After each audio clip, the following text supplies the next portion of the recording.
Hi everyone, thanks for watching. In today's video, I want to offer 3 recommendations that might help some of us get a firmer grasp on the identity of the Antichrist. And I also have 2 things you may want to avoid, or at least think twice about doing. My own interest in Bible prophecy, and specifically the Antichrist, began when I was a much younger man. I was raised Catholic and went to Catholic grade school, so my belief in God was strong. But Bible prophecy was never discussed in school or at church during that time of my life. So in a good way, I didn't really have any preconceived ideas on what specific Bible prophecies to believe in as I grew older. My mind was open, and I was willing to learn God's truth. Back then, a friend of mine became involved with a Pentecostal group through our local high school, and he talked to me one day about going to one of their meetings with him and his friends. And at one point during the meeting, we all had to hold hands and pray, and a couple of the others started talking in tongues. Or they said it was tongues. Anyway, to me, it was simply gibberish. It was nonsense words that no one knew the meaning of or had an explanation for afterwards. It was also rather scary. It was an uncomfortable feeling that I couldn't quite place. A shiver went through my body while it was happening, and I had a distinct feeling that I was somehow in the presence of evil. It all just seemed wrong, if you know what I mean. And I was certainly glad when it ended that night, and needless to say, I never went back to those meetings again. But growing out of that experience, I began to think more and more about Christianity and Bible prophecy. To me, the idea that we could understand end-time events before they occurred was very exciting. Over the decades since then, I continue to often think about who could be the Antichrist, what might be the mark of the beast, and I research what the number 666 could possibly refer to. For a short time, I suspected that Dick Cheney could be the Antichrist, which, looking back now, seems rather silly. Cheney didn't fit the description of the Antichrist of the Bible in any way, shape, or form. In recent years, I've had a good laugh at those on YouTube who promote the idea that Obama is the Antichrist. Obama is even farther away from matching the biblical description of the Antichrist than Cheney was. But over the years, I was always on the lookout, if you will, for exactly who would eventually be the Antichrist. It was a subject I was greatly interested in. I searched the internet weekly, sometimes daily, for more information. And in recent years, I searched YouTube quite often to see what others were saying on this topic as well. I'm not going to claim that I knew Trump was the Antichrist from the moment he came down the escalator back in 2015 to announce his candidacy. In fact, I remember thinking at the time that he was a complete joke, and there was simply no way that such an ignorant, dishonest, and immoral man could become the Republican nominee, and yet he did. When Trump eventually won the presidential election, almost 4 years ago now, I began to have a very uneasy, even a sickening feeling about the guy. It was the exact same type of feeling I had when I was younger, when I was part of that group who were supposedly speaking in tongues. Once again, this all just seemed wrong, even if I couldn't quite explain the feeling to others. Trump just exuded evil to me. Just about every time he'd open his mouth, a lie would come out, or he would denigrate others, or praise himself. He was simply a vile man, in every sense of the word. Everything about him just seemed wrong, even as he grew more and more powerful. In late 2016, I began to search YouTube for those who might be having the same type of reaction as I did, but nearly all the Bible-based or Christian-related videos I encountered were telling me how great this was for Christians now that Trump was president. Trump was, in these Christian videos, chosen by God. Finally, I stumbled across a Christian YouTube channel back in early 2017 that was run by someone who was putting words to what I was feeling.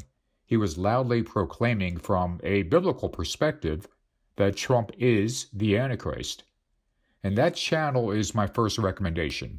It's the channel of Brother James Key, who some of you may already know.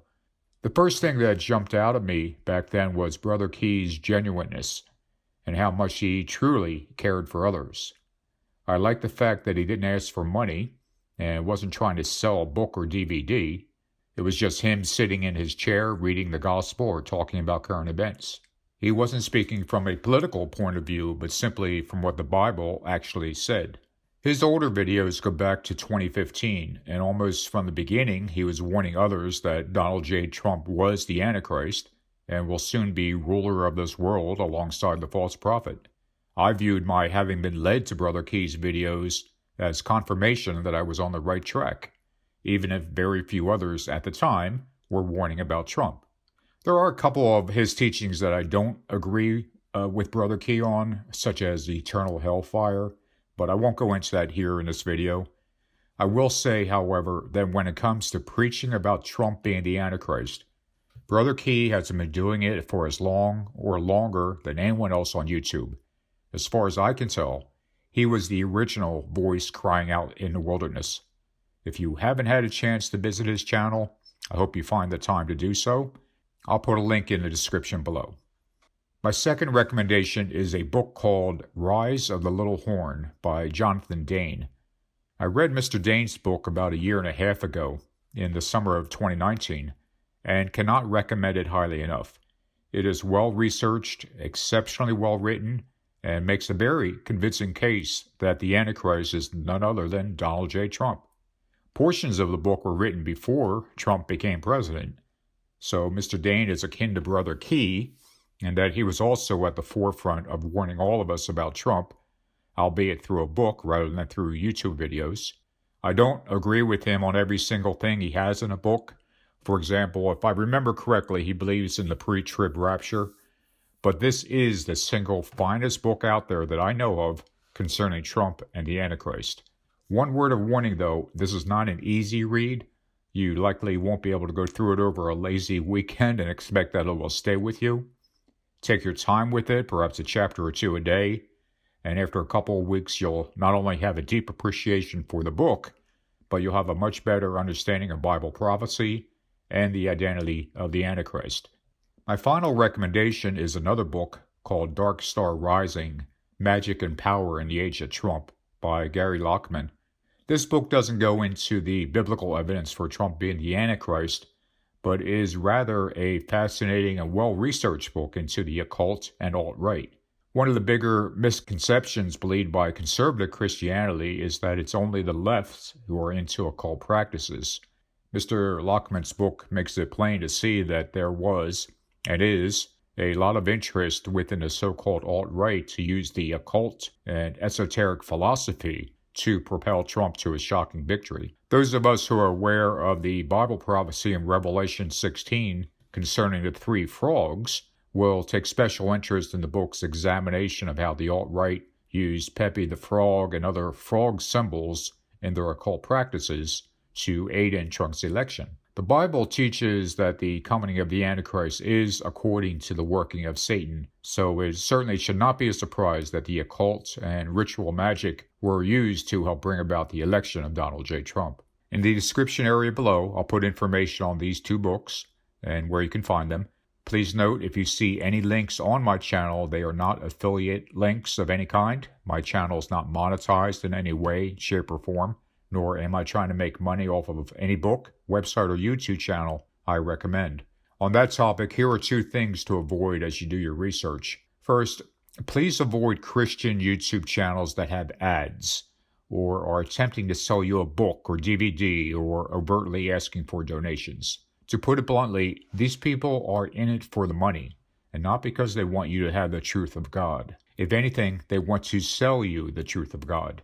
As an example, a couple of years back, I used to watch Skywatch TV, a channel that some of you may be familiar with. I found their conversations about the Pope to be of interest, although I subsequently discovered that they would defend Trump no matter what, which made me eventually stop watching them.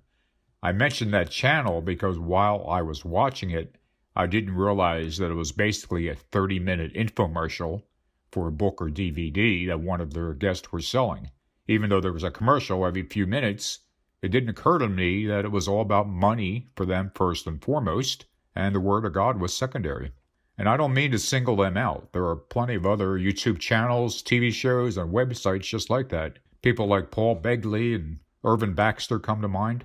They give you a little bit of information, but if you really want to understand God's truth, you have to buy their book or DVD. The second thing to avoid are those who preach exact timelines, dates, and charts of what's going to happen and when. There are many websites and YouTube channels that do this, and I would be here all day to go through them. Basically, they'll display these detailed charts or timelines with little arrows pointing to exact dates when certain things will happen, according to them. They are telling you, in effect, that they have it all figured out.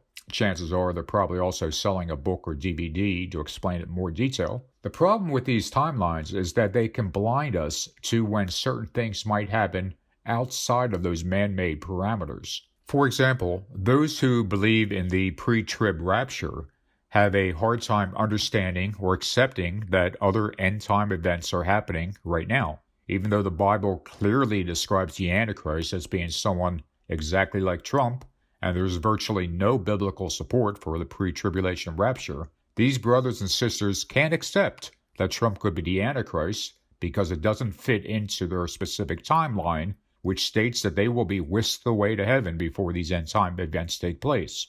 Likewise, there are those who are convinced that the mark of the beast must be a computer chip implanted in our hands, or must be a vaccination of some kind. They're letting that particular belief dictate how they view the rest of prophecy. I recommend that we not get bogged down into every detail of prophecy, but hold fast to the big picture prophecies that are clearly taught in the Bible and use them as a template.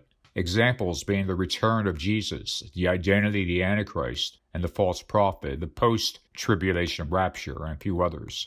Other harder to understand prophecies are, for example, what the mark of the beast might be, or when each of the 7 seals might be opened, among other things. Keeping your mind opened to these smaller, harder to understand things will allow you to more easily accept God's truth when it's finally revealed to you. We shouldn't be of the mindset that everything must turn out specifically according to our timeline or in the exact order according to what we presently believe. In other words, please avoid those who say they have it all figured out, because they most assuredly do not. I don't have it all figured out, and neither do you. We are all searching for the truth in these last days.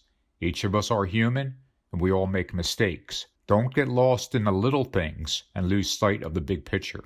Pray each day that your mind will be opened more and more to God's truth, and little by little, it will be. So that's all for today. Thanks again for watching, and if you care to leave a comment, please do. As always, please be respectful of one another in the comments. Take care.